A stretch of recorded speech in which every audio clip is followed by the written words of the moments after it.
Welcome in, ladies and gentlemen. I'm Rick Godley, and I am joined by Dr. Liz White of the Coalition Against School Closures of the the Lincoln Parish School Board. They have a proposal to pass a new tax as well as to, quote, close some schools, and that aroused some dire warnings from communities all over Lincoln Parish, and especially in the communities where two of the schools will be closed. And the Coalition Against School Closures, let's get started in the beginning, in the book of Genesis, if you will. Doctor, how did y'all get started?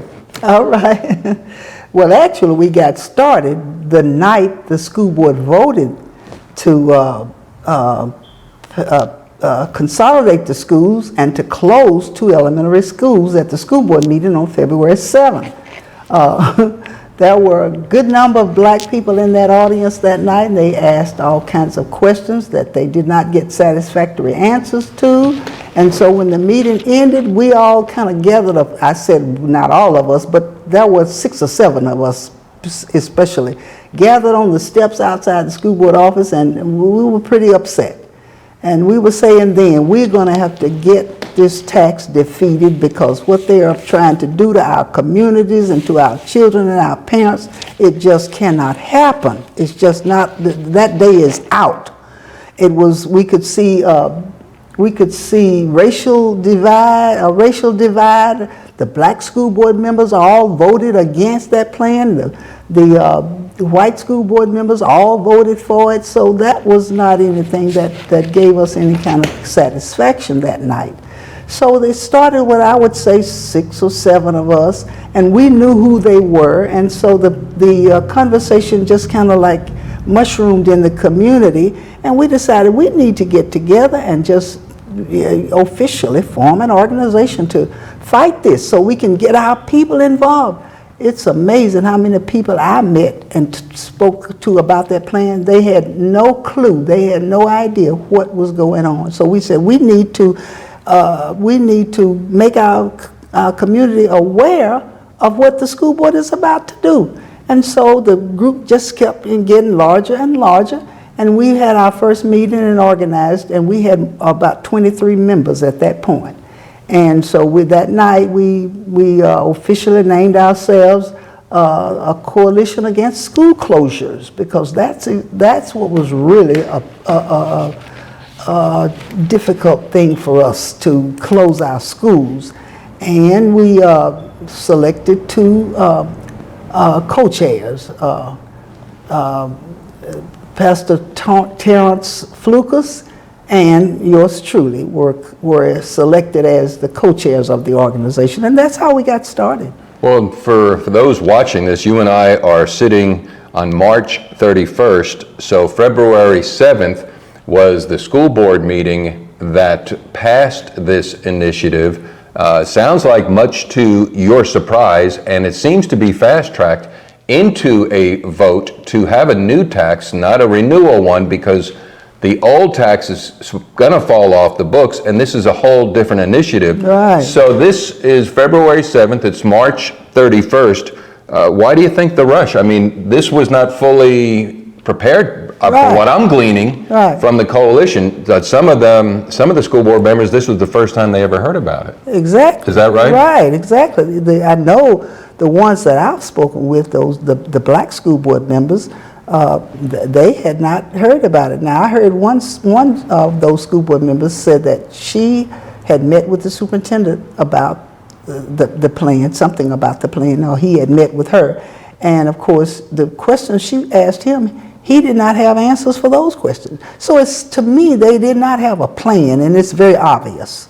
There was no plan. They just, I don't know whether a small group in a back room got together and decided this is what they wanted to do.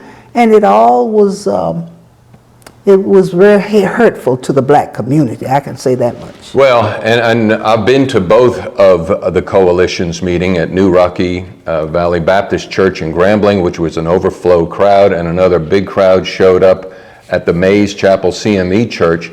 And Dr. Liz, it's universal that when a entity, be it a school or a business, leaves a community, the community devolves down. And so Yeah, these right. two schools within two communities, should this closure happen, it's not good for the community. It definitely is not good for the community. It just dries the community out. It kills the community.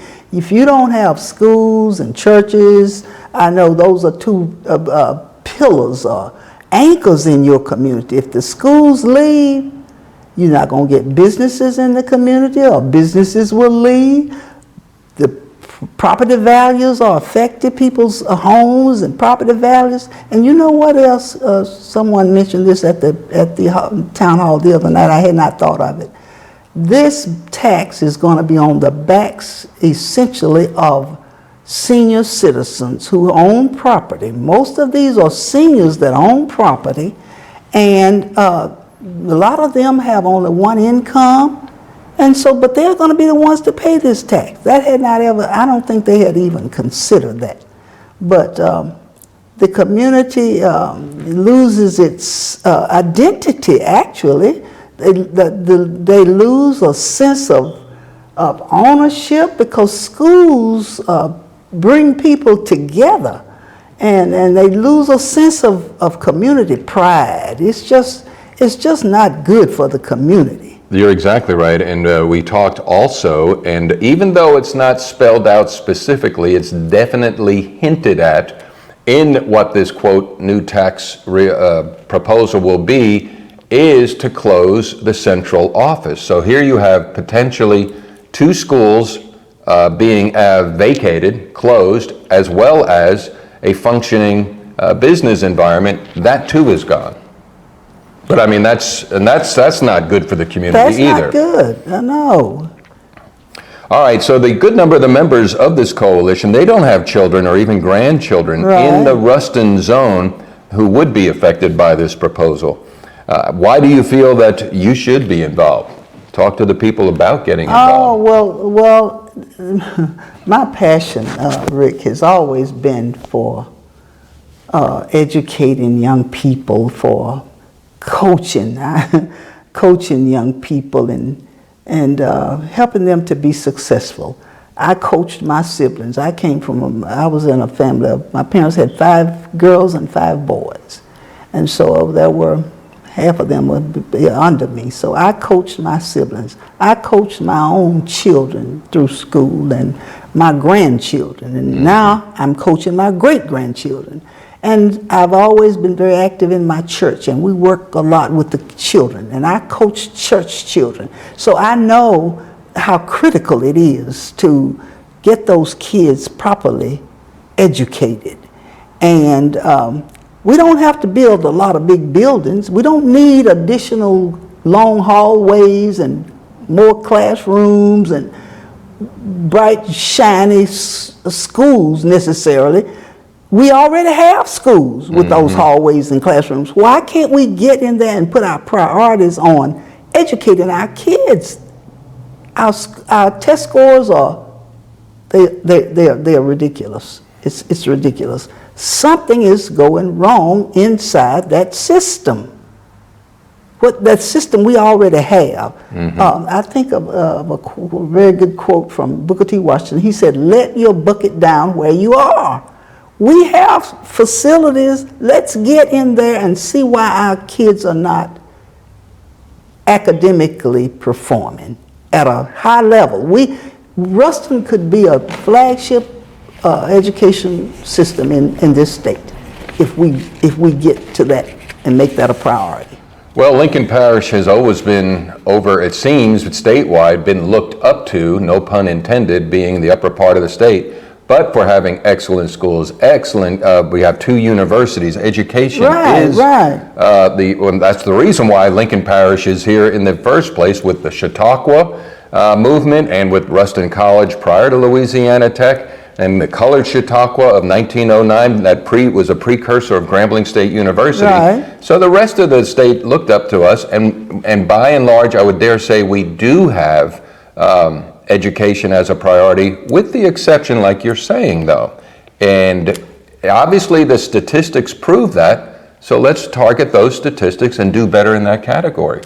as a school board, as a community, am I right? Exactly, but you know, there are a lot of our kids are falling through the cracks. A lot of our kids, our special ed kids, our low performing kids. I mean, we have to bring all of them up. You know, we have to look out for those who are not able to look out for themselves. So you mentioned race early on, and the vote went according to racial lines. Matter of fact, even some said, Mr. Ferguson said, I never heard of this plan prior to February 7th. Right. So you talk about being blindsided, then asking valid questions about what is the POA, the plan of action, and cite your specific statistics as to why you say this will benefit all the communities if we build one location and transport them all there. And he hasn't gotten responses yet, has he? I don't think so. He did say in that, and then in today's paper, I believe it was, he did say, what would it look like to have 3,000-4,000 kids in one school? Right. You know, that was his opposition to that. You know, Right. but you know, I'm not looking at what he thinks. I'm looking at what research data will tell us. I mean, I don't know that a 3,000-4,000 kids, elementary kids in a school, they cannot progress.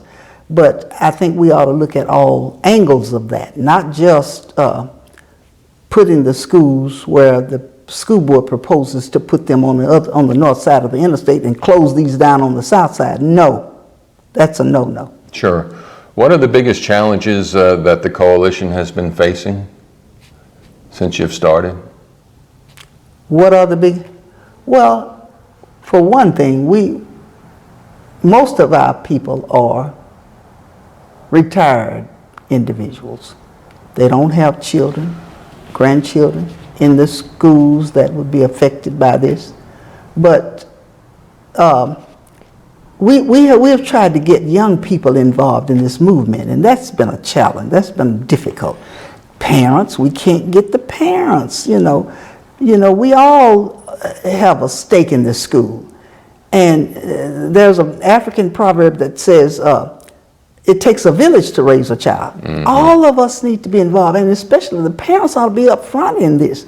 We've had a tough time trying to get parents involved in the movement. And it's their children that are directly affected by this. You know, that you bring up a valid point, and I see that too, Liz, as well. We have generational separation, and that's regardless of race. It's just getting the younger generations activated, and then being aware, and then getting involved in, be it their children's school, or be it in other levels, just to get them motivated to. Let me tell you what one parent said to me. One parent that's a part of the coalition said to me that, you know, when I first heard of this, she said, when I first heard of this plan, I thought, well, you know, they're going to do what they want to do anyway. So I just kind of like turned it out of my mind. And she said, of course, when I got pulled into this coalition and I heard what was going on and I got to know what the school board was doing, I thought, oh yes, we're going to have to get in here and fight this. But you see, you got to be informed. You got to know. And I think so many of our parents out there don't really realize what's taking place. I totally agree with you. And then there's also this thought form that may be out there as well, Liz, is like, well, this is going to be a tax on property owners. I don't care if you own property or rent property, you are going to get taxed because the property owners will pass down that tax increase to the property renters. Exactly. So it affects everyone. Everybody. That's right. So all right, let's talk to Mr. or Mrs. 30-year-old, 20-year-old, 40-year-old who has a child, 2 children in the school system. What would you recommend for them to arm themselves with accurate information and then take positive action steps?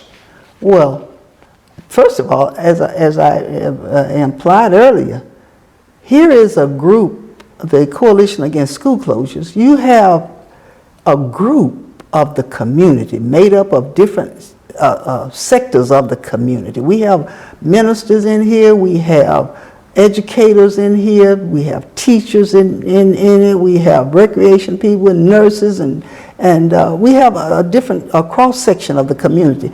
This is the group to join in with, and give us more power, and we can have a bigger voice if you would just take part with us.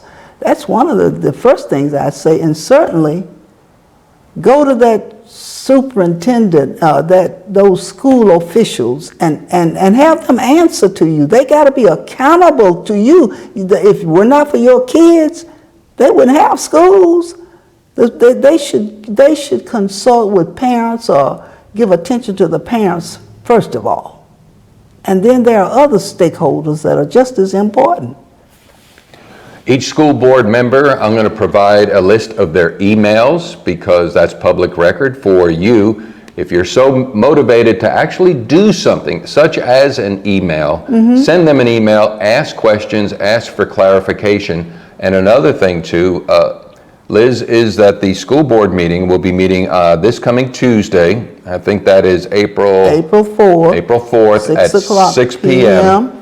And it's going to be at the central office on Farmerville Highway. So they're open meetings. So if you are concerned, have questions, bring them up there. Now, one thing that I applaud being involved with the coalition just by watching is that you have a plan already in place and already on the agenda to have your concerns addressed, do you not?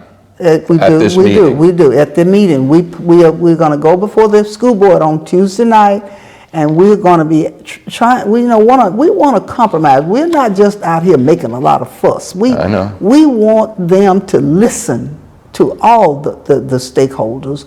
I think they have put the cart ahead of the horse, if you allow me to say. And gone ahead and proposed this plan, voted this in, and did not involve the community, the parents, anything. So what we're going to ask them Tuesday night is to reverse that decision, and they can do that. Reverse that decision until they can get more research done and more data, do a cost analysis so that we can see with some data that this 17.75 mil tax bond that they're putting on the ballot will cover what they say they're going to do, or if it's going to be too much money for what they are saying they're going to do. They don't have any kind of analysis to show that they are coming within range of their plan. So we're going to propose that to them on Tuesday night and just see what their response will be. Well, you being an educator, the analogy that just came to me, the school board is the teacher, and they are going to have a final exam. April 29th is the alleged... April 29th. That's the final exam. We want you to study, but they don't give you the textbook. Am I off base there? There you go. That's it. And so you're going to arrive April 29th, and what am I voting for? And right. Let's get together and study, I'm thinking is what. Exactly, yes.